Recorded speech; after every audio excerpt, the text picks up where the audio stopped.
Sejam bem-vindos à série de vídeos Movimentos Literários em 5 minutos com a professora Thaís Oliveira.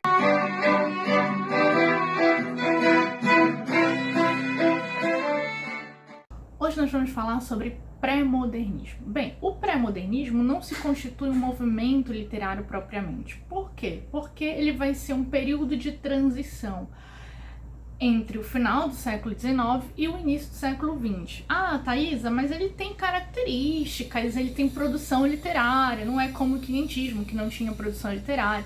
Pois é, mas mesmo assim ele é considerado um período de transição, ele não é em si um movimento literário, embora sim ele tenha produção literária e tenha características peculiares, né?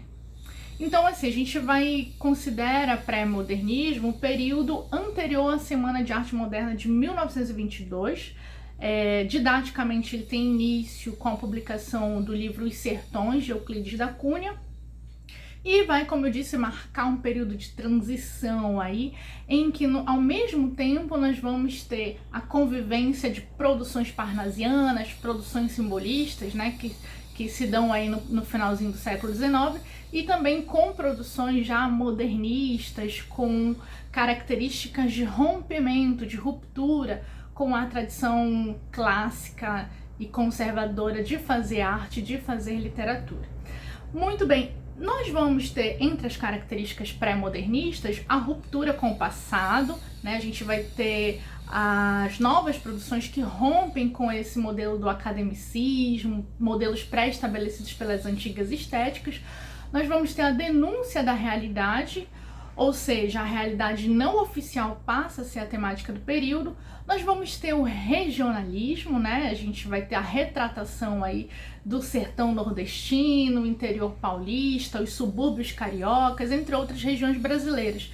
E também nós vamos ter como características desse período de transição os tipos humanos marginalizados. Ou seja, nesse período a gente vai ter a presença de figuras marginalizadas pela elite, né, como o sertanejo nordestino, o caipira, o mulato, entre outros tipos. É nesse período, né, que surge a figura, por exemplo, do Jeca Tatu, tão famoso na obra de Monteiro Lobato, né?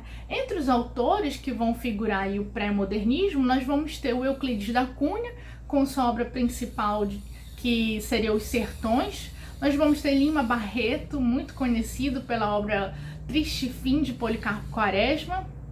Nós vamos ter Graça Aranha, com a obra Canaã, né? Também bastante conhecido. Vamos ter Monteiro Lobato, que assim é muito conhecido, eu acho que é talvez o mais conhecido de todos os autores do pré-modernismo, e vai ter assim uma vastidão de obra. Inclusive eu acho que a principal e mais conhecida, talvez não a principal, né? Principal no sentido de mais conhecida a obra dele, é a obra O Sítio do Pica-Pau Amarelo, que é uma obra infantil, né? Infanto-juvenil aí para essa galerinha.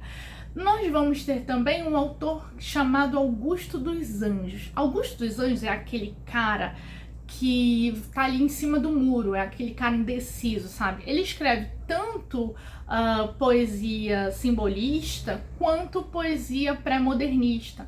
Então ele tem uma mistura aí dessas características. Ele não é em si um homem pré-modernista, né? Mas ele vive esse período, acho que é o autor mais evidente que reflete essa característica de transição aí desse período.